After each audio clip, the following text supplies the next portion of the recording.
आने वाले 5 राज्यों के विधानसभा चुनाव के परिणाम जारी होंगे और जैसे ही 5 राज्यों में इस वर्तमान सरकार का सुपड़ा साफ होगा, लिख के रख लीजिए, एक एक कर्मचारी इनके विरोध में खड़ा हुआ वोटिंग कराएगा। जिस दिन हम वोटिंग कराने जाएंगे उस दिन हम सरकार के नुमाइंदे होंगे।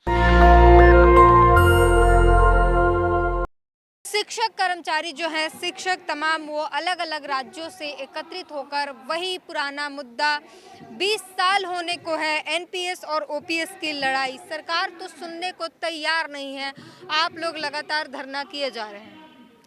सरकार सुनेगी। एक छोटा सा टेलर 3 दिसंबर 2023 में जारी होने जा रहा है। आने वाले 5 राज्यों के विधानसभा चुनाव के परिणाम जारी होंगे और जैसे ही 5 राज्यों में इस वर्तमान सरकार का सुपड़ा साफ होगा, भाजपा सरकार का सुपड़ा साफ होगा। आप पहले ही बता रहे हैं कि सुपड़ा साफ हो जाएगा। लिख के रख लीजिए, लिख के रख लीजिए, एक एक कर्मचारी इनके विरोध में खड़ा हुआ वोटिंग कराएगा। चुनाव कौन कराएगा? चुनाव हम लोग कराएंगे। हम ही चुनावी मशीनरी हैं। आप पर एफआईआर हो जाएगा। इस तरीके की चीजें अलाउड नहीं होती है। आपको काम दिया गया, काम करना होता है। आप पब्लिक को नहीं बता सकते कि वो कौन किसको वोट देगा। केवल चुनावी नहीं, सुनो, केवल चुनाव वाले दिन, केवल वोटिंग वाले दिन हम पब्लिक को नहीं बताएंगे। लेकिन उससे पहले हम अपने घर परिवार, रिश्तेदार, अपने मोहल्ले, अपने गली मोहल्ले, अपने पड़ोस, हम हर व्यक्ति को कन्विंस करेंगे, क्योंकि हम एक आम आदमी हैं। उस समय हम एक आम आदमी हैं। हम सरकार की अच्छाइयाँ और बुराइयाँ बताएंगे जनता के बीच जाकर। जिस दिन हम वोटिंग कराने जाएंगे उस दिन हम सरकार के नुमाइंदे होंगे। उस दिन हम किसी जनता को किसी के बारे में कोई शब्द नहीं बताएंगे। तो केवल बीजेपी से नाराजगी क्यों है? केंद्र जो राज्य सरकार है उनसे भी तो मांगे कर सकते हैं। पुरानी पेंशन जो खत्म की है वो लोकसभा में बिल लाया जाता है, पास कराया जाता है, उससे हमारी पुरानी पेंशन खत्म हुई है, नई पेंशन स्कीम लागू हुई है। तो विरोध कई राज्य सरकार ने जो है बहाल कर दिए, कई राज्यों में अब मिल रही है पुरानी पेंशन। अभी राज्य सरकार अपने निजी फंड से उनको पेंशन देने का काम कर रही है। भारत सरकार ने जो कंट्रीब्यूशन एम्प्लॉय का है वो अभी राज्य सरकारों के खाते में ट्रांसफर नहीं किया है। तो राज्य सरकारें एफर्ट कर रही हैं, प्रयास कर रही हैं, संघर्ष कर रही हैं, लेकिन फंड की उन पर कमी होती जा रही है क्योंकि भारत सरकार पुरानी पेंशन पर सपोर्ट नहीं कर रही है। तो सारा गड़बड़ केंद्र से है, मोदी जी को लेकर। केवल और केवल मोदी जी से मतलब नहीं है हमारा। हमारा मतलब भारत सरकार से है। केंद्र में भारत सरकार कौन जो भी बैठेगा, जो भी भारत सरकार का प्रतिनिधित्व करेंगे, हमारा विरोध उनसे है। इस बार तो मोदी है। मोदी है तो मोदी से करेंगे। जो कुर्सी पर बैठेंगे उनसे विरोध करेंगे। तो इस बार 24 में क्या मतलब निर्णय क्या बना लिया? अगर नहीं किया तो क्या करें? मैं आपको एक छोटा सा आंकड़ा बताना चाह रहा हूँ। मैं आंकड़ों पर बात करना चाह रहा हूँ। हम खाली सड़क पर खड़े होकर वैसे ही बहस नहीं कर रहे। लगभग 1 करोड़ कर्मचारी भारतवर्ष में सरकारी कर्मचारी हैं। प्रत्येक कर्मचारी के पीछे 5 से 6 लोग उसके परिवार के सदस्य होते हैं और पढ़े लिखे लोग हैं। सब कर्मचारी पढ़ा लिखा है, ये तो गारंटी है। और हम एक कर्मचारी अगर 2 व्यक्ति को भी समझाने में सफल हो गए तो संख्या 3 करोड़ हो जाती है। हम अपने घर परिवार रिश्तेदार सबको समझाने में सफल हो जाते हैं तो संभवतः संख्या 8 से 10 करोड़ हो जाती है। और वर्ष 2019 में भाजपा सरकार केवल और केवल 29 करोड़ वोटों पर आई थी। 14 से पहले कांग्रेस की सरकार थी, उसने भी नहीं दिया ध्यान। उस समय एनपीएस के दुष्परिणाम सामने नहीं आए थे क्योंकि 2004 में पुरानी पेंशन खत्म की गई थी। 2004 में हमारे उत्तर प्रदेश में 2005 में हुई है। और उस समय के लगे हुए कर्मचारी संभवतः अब रिटायर होने शुरू हुए हैं। 1 साल में 2 साल में लोगों को एनपीएस के दुष्परिणाम सामने आए हैं। क्या दुष्परिणाम जो है क्या सामने आया? हम पे 1000 लोगों का डाटा है। मैं अटेवा संगठन का उत्तर प्रदेश में जिला मेरठ का वरिष्ठ उपाध्यक्ष हूँ। चौधरी चरण सिंह विश्वविद्यालय में कार्यरत हूँ। हम उत्तर प्रदेश के आंकड़े लेके आए हैं। बताइए क्या है? जो 74,000, 84,000, 90,000, 64,000 सैलरी पा रहे हैं, अंतिम वेतन महीने का वेतन लिया है और उनको 1700, 1100, 1400, 2100 पेंशन मिली है नई पेंशन स्कीम में। वो भी वही पेंशन होंगे जो सैलरी से कट रहे थे उनके हर से महीने में कट रहे थे। सरकार के पास सारा आंकड़ा है। सरकार मूर्ख बना रही है हम लोगों को। सरकार क्या कर रही है कि सरकार के पास आंकड़ा है कि वर्ष 2024 में ज़्यादा संख्या में कर्मचारी रिटायर हो रहे हैं तो शेयर मार्केट डाउन कर दिया। बता दिया कि शेयर मार्केट डूब गया, पैसा तुम्हारा लैप्स खत्म हो गया, तो तुम्हारे खाते में केवल इतने ही रुपए बचे हैं, तुम्हें 1100 रुपये पेंशन दी जाएगी, तुम्हें 1200। शिक्षक के पैसे जो हैं वो शेयर मार्केट में लगे हुए हैं और वो कोलैप्स हो गया तो शिक्षक के पॉकेट से गई, पैसे खत्म हो गए, कर्मचारी के पैसे खत्म हो रहे हैं, कर्मचारी के शिक्षक के पैसे खत्म हो रहे हैं, सरकार कुछ नहीं दे रही है उनको। तो आपके पैसे शेयर मार्केट में क्यों लगाए जा रहे हैं? क्या ये समझ नहीं आ रही है भारत पूरी सरकार ने वर्ष 2004 में हमें एक लॉलीपॉप दिया है जिसे कि हम चूस चूस के खुश हो रहे हैं। उन्होंने कहा है कि आपका पैसा शेयर मार्केट में इतनी तेजी से डेवलप होगा कि जिस वक्त आप रिटायरमेंट के करीब पहुंचोगे तो आपके उस समय कई करोड़ रुपए आपके खाते में होंगे। कर्मचारी खुश हो गया। उस समय कैलकुलेशन कुछ आई नहीं थी। जैसे कैलकुलेशन अब आई है और कर्मचारी रिटायरमेंट के बाद अपने घर जा रहा है तो 1200 रुपये 1400 रुपये पेंशन लेके घर जा रहा है। मेरे चौधरी कर्मचारी चाहे कि मेरा मार्केट में नहीं जाएगा पैसा, फिर कर्मचारी की कोई राय उसमें नहीं है। कर्मचारी की कोई राय सुमारी नहीं ली जाती है। सरकार जिससे चाहेगी उस उद्योगपति के शेयर कंपनी में पैसा लगा देगी। पूरा सरकार के हाथ में वो पैसे लेगी ही लेगी और ले जाके अपने मर्जी से लगा देगी। पैसा लेगी ही लेगी, कंपलसरी है। मैंने एनपीएस का कार्ड नहीं बनवाया, फार्म नहीं भरा, मेरी सैलरी रोक दी गई। बोले सैलरी जब रिलीज होगी जब एनपीएस में आप अपना अकाउंट खुलवा लोगे। मैं नहीं चाहता था कि मेरा पैसा कटे। मुझे नहीं, मेरी डिमांड भी नहीं थी मुझे पेंशन दी जाए, मैं पेंशन ले ही नहीं रहा था।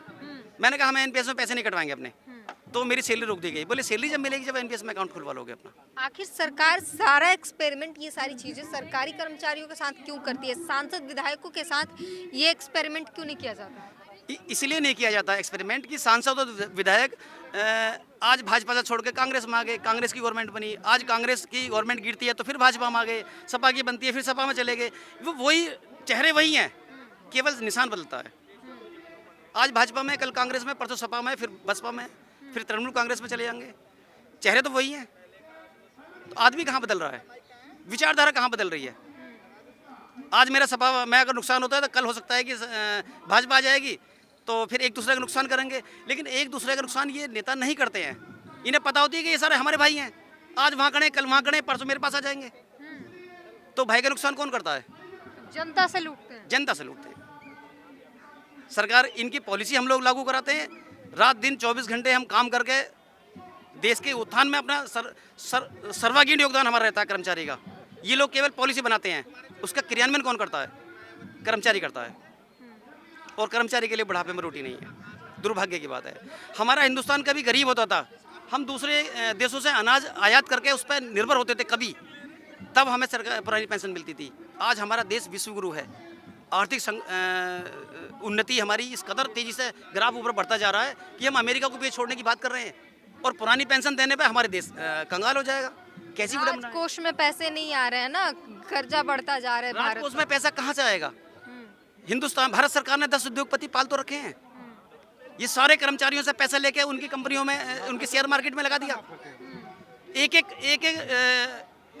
पिछले 5 साल का आंकड़ा है, 9 सालों का आंकड़ा इनका ले लिया जाए तो संभवतः 19 लाख करोड़ रुपए इन्होंने उद्योगपतियों का माफ़ करा है, जो अभी चर्चाओं में आ गया है, ऑन रिकॉर्ड आ गया है।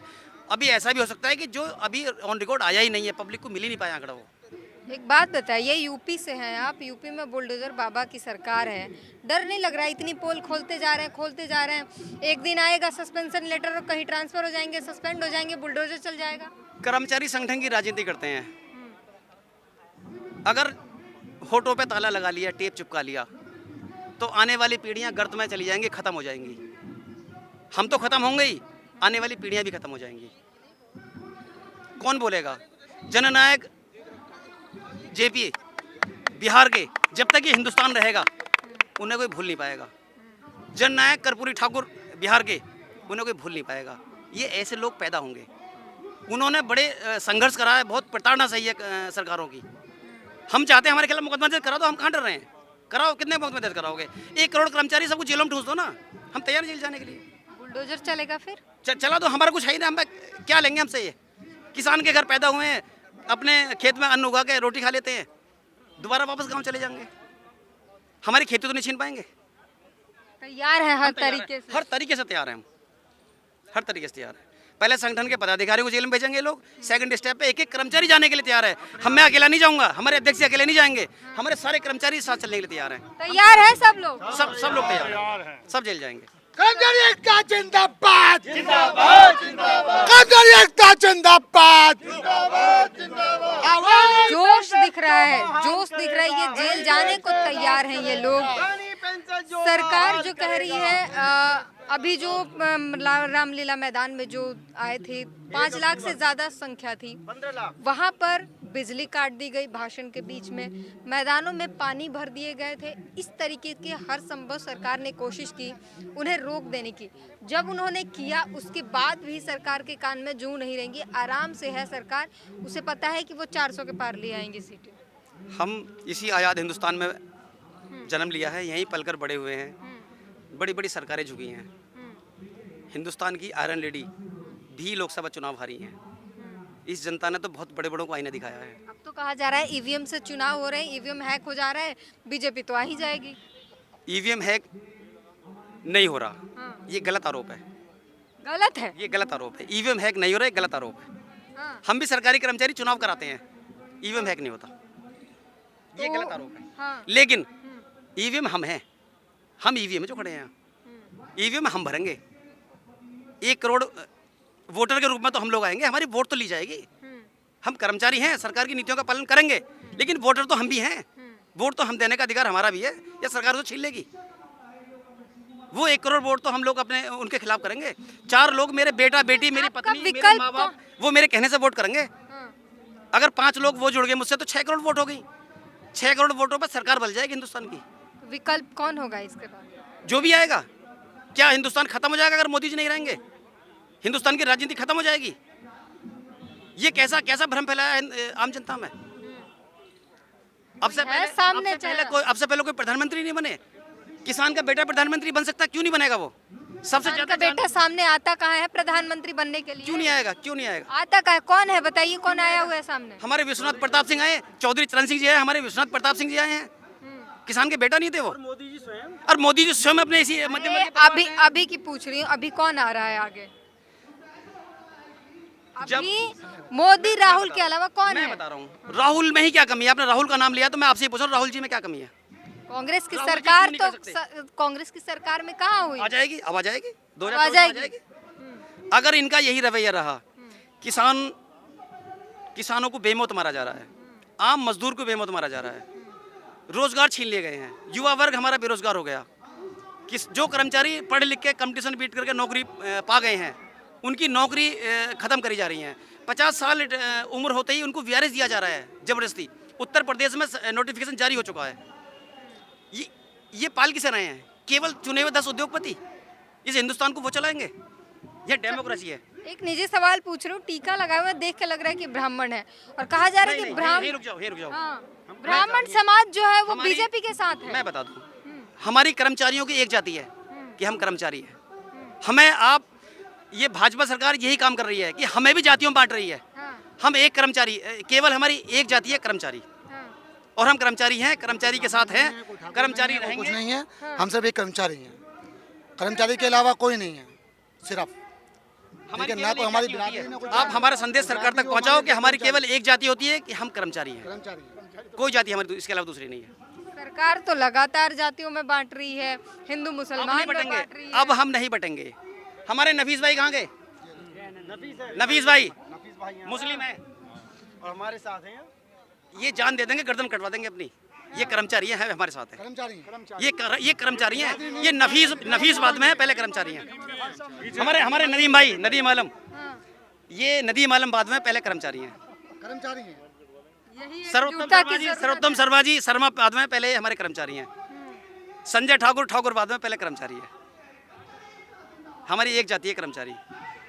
सबकी एक जाति है, और ये लोग जो है एकजुट होकर, इकट्ठे होकर लड़ रहे हैं, सरकार से लड़ रहे हैं। ओपीएस की जो है बहाली चाहते हैं, एनपीएस की खात्मा चाहते हैं, क्योंकि जो है एनपीएस की जो दुष्परिणाम थे वो अब सामने आने शुरू हो गए। और एक बात सबकी एक ही जो है बात कह रहे हैं, एक स्वर में एक ही बात कह रहे हैं कि 2024 में आने वाले लोकसभा चुनाव में सरकार को उखाड़ कर फेंक देंगे अगर सरकार इनकी बात नहीं सुनती है। पूरी बातचीत पर अपनी प्रतिक्रिया जरूर दीजिए। कैमरामैन आशीष के साथ ब्यूटी गिरी, जंतर मंतर। नेशनल दस्तक की आपसे गुजारिश है कि अगर इसको बचाना चाहते हैं तो नेशनल दस्तक को सब्सक्राइब करने के लिए रेड कलर के सब्सक्राइब बटन को दबाएं, फिर बेल आइकन की घंटी दबाएं। नेशनल दस्तक को बचाने के लिए बहुत जरूरी है कि हर खबर को शेयर करें, लाइक करें, कमेंट जरूर करें।